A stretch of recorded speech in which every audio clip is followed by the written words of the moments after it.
नमस्ते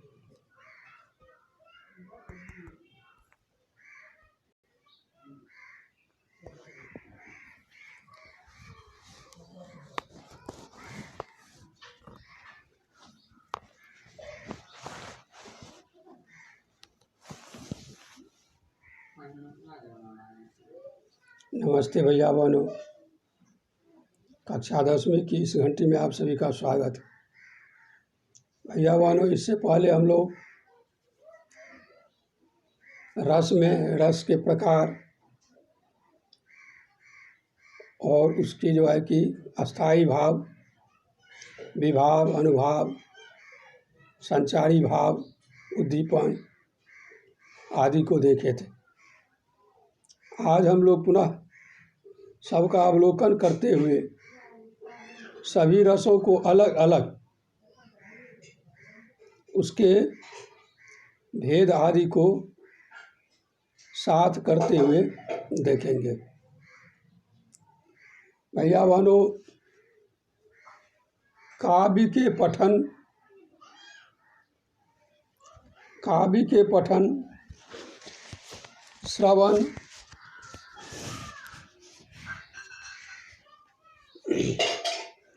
दर्शन से प्राप्त होने वाले लोकोत्तर आनंद ही आस्वाद दशा में रस कहलाता है। रस की निष्पत्ति सामाजिक हृदय में तभी होती है जब उसके हृदय में रजोगुण और तमोगुण का तिरोभाव होकर सत्वगुण का उद्रक होता है। तिरोभाव होकर मतलब तिरस्कृत होकर, न आकर, उद्रक होता है, नहीं उत्पन्न होता है। ठीक है। इसमें ममत्व और परत्व की भावना तथा सांसारिक राग द्वेष का पूर्णतया लोप हो जाता है। ठीक है। इस रस अखंड होता है, इसका अखंड नहीं होता है। हृदय को विभाव, अनुभाव, व्यभिचारी भावों की अलग अलग अनुभूति न होकर जब समन्वित अनुभूति होती है, अर्थात रस अखंड है जिसमें हृदय को विभाव, अनुभाव, संचारी भाव आदि की जो है कि पृथक पृथक अनुभूति ना होकर, अलग अलग अनुभूति ना होकर समन्वित अनुभूति होती है। ठीक है। फिर हम कह सकते हैं कि रस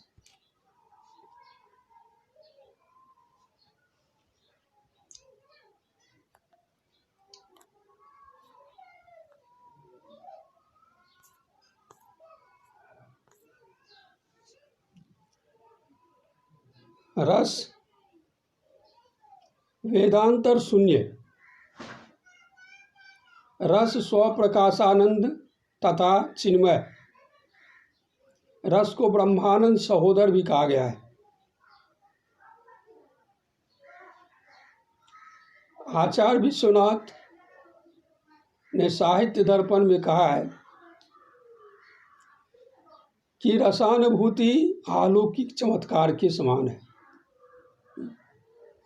तो भैया बहनों, हम लोग देखें कि रस क्या होता है। इससे पहले हम लोग सभी रसों को देखे थे, जैसे श्रृंगार रस, करुण, रौद्र, वीर, भयानक, विभत्स, अद्भुत और शांत, ये 9 रस देखे थे। लेकिन कहीं कहीं 3 और रसों की भी चर्चा हुई है, जिसमें वात्सल्य, भक्ति और प्रेम ये प्रमुख हैं। इन सभी के अस्थाई भाव को हम लोग देखे थे। जैसे श्रृंगार का रति अस्थाई भाव है, हास्य का हास, करुण का शोक, रौद्र का क्रोध, वीर का उत्साह, भयानक का भय, विभत्स का जुगुप्सा और अद्भुत का विस्मय और शांत का निर्वेद। इसके बाद जो अभी 3 और बताए, जैसे वात्सल्य, इसका अस्थायी भाव है वात्सलता, भक्ति का ईश्वर विषयक रति और प्रेयान का स्नेह। ठीक है भैया। अब हम सभी रसों को बारी बारी से देखते हैं। तो आज हम लोग लेते हैं पहला रस जो है श्रृंगार रस।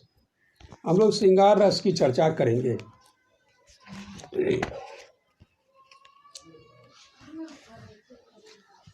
श्रृंगार रस के 2 भेद होते हैं।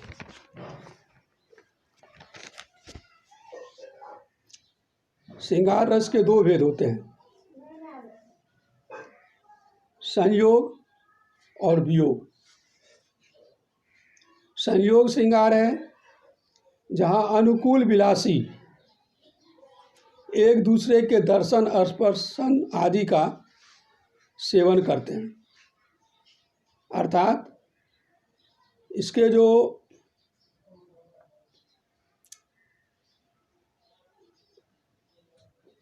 नायक और नायिका हैं, यानी कि इसके जो पात्र हैं, वे जब एक दूसरे के दर्शन और स्पर्शन यानी एक साथ रह करके जब वह समय बिताते हैं, एक दूसरे को देखते हैं, एक दूसरे का स्पर्श करते हैं,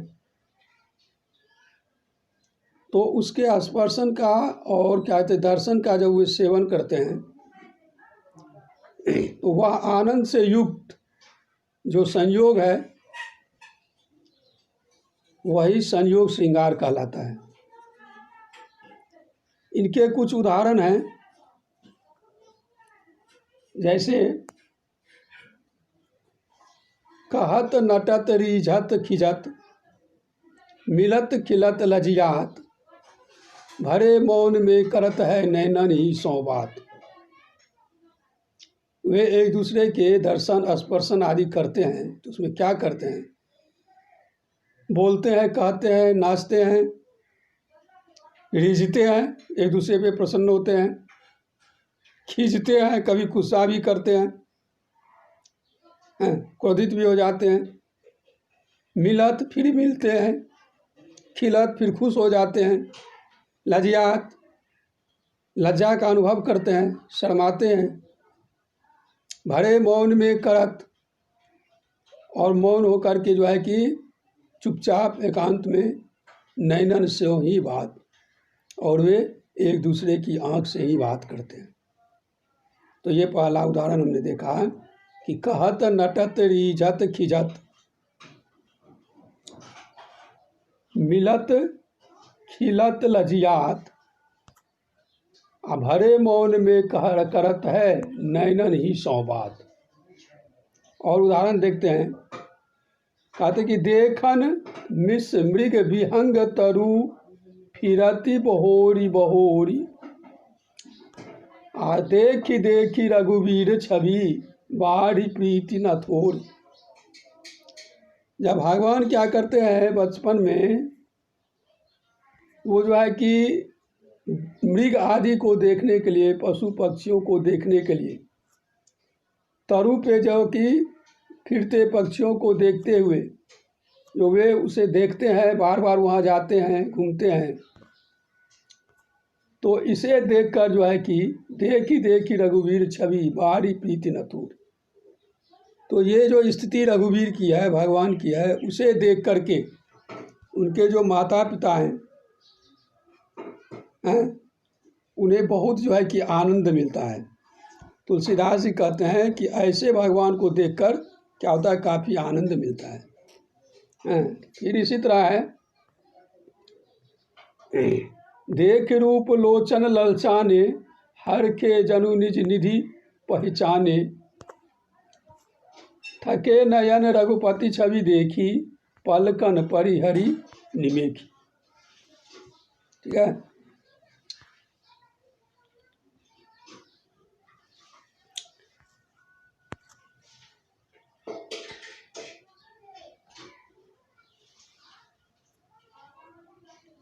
ठीक है भैया बनो, अभी हम देखें संयोग श्रृंगार को। अब हम देखेंगे वियोग श्रृंगार को। वियोग श्रृंगार क्या होता है? आचार्य भोज के अनुसार जहाँ रति नामक भाव प्रकर्ष को प्राप्त हो लेकिन अभिष्ट को ना पा सके, वहाँ वियोग श्रृंगार कहा जाता है। अर्थात जहाँ रति नामक भाव प्रकर्ष को प्राप्त ना हो, जो रति नामक भाव है, प्रेम की जो भाव है, वह प्रकर्ष को प्राप्त नहीं होता है, यानी एक दूसरे को प्राप्त नहीं होता है। नायक नायिका जो है कि एक दूसरे को प्राप्त नहीं कर पाते हैं, या एक दूसरे से उसका जो वो क्या कहते हैं कि दर्शन और स्पर्शन आदि है वो नहीं प्राप्त होता है।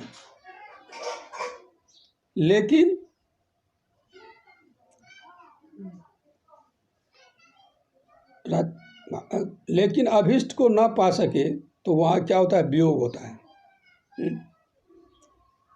फिर आचार्य भानुदत्त के अनुसार युवा और युवती की परस्पर मुदित पंचेंद्रियाँ, नायक और नायिका की मुदित यानी खुश पंचेंद्रियों के पारस्परिक संबंध का अभाव अथवा अभिष्ट की अप्राप्ति, ये वियोग है। जब नायक नायिका एक दूसरे से नहीं मिल पाते हैं, एक दूसरे के समीप नहीं रह पाते हैं, नहीं आ पाते हैं, तब वो क्या था? वियोग कहलाता है। ठीक है। वियोग श्रृंगार जो है इसकी 10 अवस्थाएं। वियोग श्रृंगार की 10 अवस्थाएं।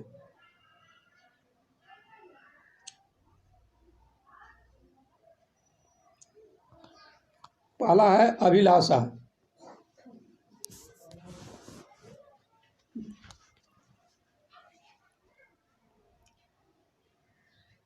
दूसरा है चिंता, तीसरा है स्मरण, चौथा है गुण कथन, पांचवा है उद्वेग, छठा है प्रलाप, सातवां है उन्माद, आठवां है व्याध, और नौवां है जड़ता, और 10वां है मरण। अर्थात जब वियोग होता है तो क्या होता है? प्रेमी प्रेमिका जो है कि वो एक दूसरे का जो है उसको मिलन की अभिलाषा उसके मन में आता है, मिलने की आशा होती है। और जब वह नहीं होता तो क्या होता है? चिंता बढ़ती है, क्यों नहीं मिल पाए, कैसे मिले, इसकी चिंता होती है। फिर स्मरण होता है, एक दूसरे का जो पहले का जो मिलन का जो दृश्य होता है या एक दूसरे के बीच जो संवाद होता है उसका स्मरण होता है। फिर कथन करते हैं, किसी के पास बैठ के प्रेमी प्रेमिका की गुण का बखान करते हैं या प्रेमिका प्रेमी की गुण का बखान करते हैं। हाँ, फिर दोनों में उसमें क्या होता है कि उद्वेग उत्पन्न होता है। उसके बाद उसमें क्या होता है? प्रलाप होता है, वे प्रलाप करते हैं, विलाप करते हैं। जब क्या कहते हैं कि भगवती सीता को रावण हर के ले जा रहा है तो उस समय वे राम से बिछड़ते हैं, और राम से बिछड़ते तो क्या करते हैं? प्रलाप करते हैं, वे चिंता करते हैं। हालांकि ये करुण रस का उदाहरण है, फिर भी ये जो प्रलाप जो है ये कारण है कि वो प्रलाप करता है, उसके विषय में बोलता है। उसके बाद होता है कि उन्माद, उसमें जो है कि उन्माद उत्पन्न हो जाता है, और उन्माद में भावावेश में आकर के वो कुछ भी करने को तत्पर हो जाता है, या फिर उसमें व्याधि हो जाती है, रोग हो जाती है, या फिर उसमें जड़ता आ जाता है, वो कुछ भी करने की स्थिति में नहीं रहती है, वो जड़ हो जाता है। या फिर अंत में उसमें क्या होता है कि उसकी मृत्यु हो जाती है, मर जाता है। तो ये 10 वियोग श्रृंगार की ये 10 दशाएं हैं, जैसे आपने अभी देखा। अभिलाषा, चिंता, स्मरण, गुण कथन, उद्वेग, प्रलाप, उन्माद, व्याधि, जड़ता और मरण। वियोग श्रृंगार के 4 प्रकार होते हैं। पहला होता है पूर्व राग, दूसरा होता है मान, तीसरा होता है प्रवास और चौथा होता है अभिशाप। अब पूर्व राग है जो पहले से जो विषय बना हुआ है, जो पहले से ही किसी के प्रति जो है कि राग उत्पन्न हो गया है, किसी में जो है कि प्रेम उत्पन्न हो गया है, तो ये होता है पूर्वाराग। दूसरा होता है मान, किसी को जो मानने लगते हैं आप, जो इस वस्तु से हमें बहुत प्रेम है और वो नहीं मिलता है, तो क्या होता है, यह मान हो जाता है। उसके बाद होता है प्रवास, जब लोग प्रवास में चले जाते हैं, एक दूसरे से अलग हो जाते हैं। उसके बाद अभिशाप होता है, कभी कभी अभिशाप दे दिया जाता है, वह एक दूसरे से मिल नहीं पाता है। तो ये सब जो है कि ये सभी जो है कि वियोग श्रृंगार का प्रकार है। वियोग श्रृंगार के कुछ उदाहरण हैं इस प्रकार। कहते हैं कि घड़ी एक नहीं आवरे तुम दर्शन बिन मोय, तुम हो मेरे प्राण जी कासु जीवन होय, धान न भावे निंद न आवे विरह सतावे मोय। फिर कहते हैं देखत छाती फटे निबटे उछटे जब बिज्जू छटा छविनी के, कोकिल कूके लगे तक लूके उठे हियहू के वियोगिनी ती के। ठीक है भैया बनो। तो अभी हम लोग देखें, ये कुछ उदाहरण थे वियोग श्रृंगार के। तो अभी हमने श्रृंगार रस को देखा। श्रृंगार रस के 2 भेद होते हैं, एक होता है संयोग श्रृंगार और एक होता है वियोग श्रृंगार। जहाँ अनुकूल विलासी एक दूसरे के दर्शन पर्शन आदि का सेवन करते हैं, तो वह आनंद से युक्त जो श्रृंगार होता है वही संयोग श्रृंगार कहलाता है। वियोग श्रृंगार में जहाँ रति नामक भाव प्रकर्ष को प्राप्त हो लेकिन अभिष्ट को ना पा सके, वहाँ वियोग श्रृंगार होता है। वियोग श्रृंगार की 10 दशाएं होती है, जैसे अभिलाषा, चिंता, स्मरण, गुण कथन, उद्वेग, प्रलाप, उन्माद, व्याधि, जड़ता, मरण। इसके 4 प्रकार होते हैं, मान, प्रवास, अभिशाप या करुणात्मक। ठीक है भैया बहनों, फिर आगे मिलेंगे, तब तक के लिए नमस्कार।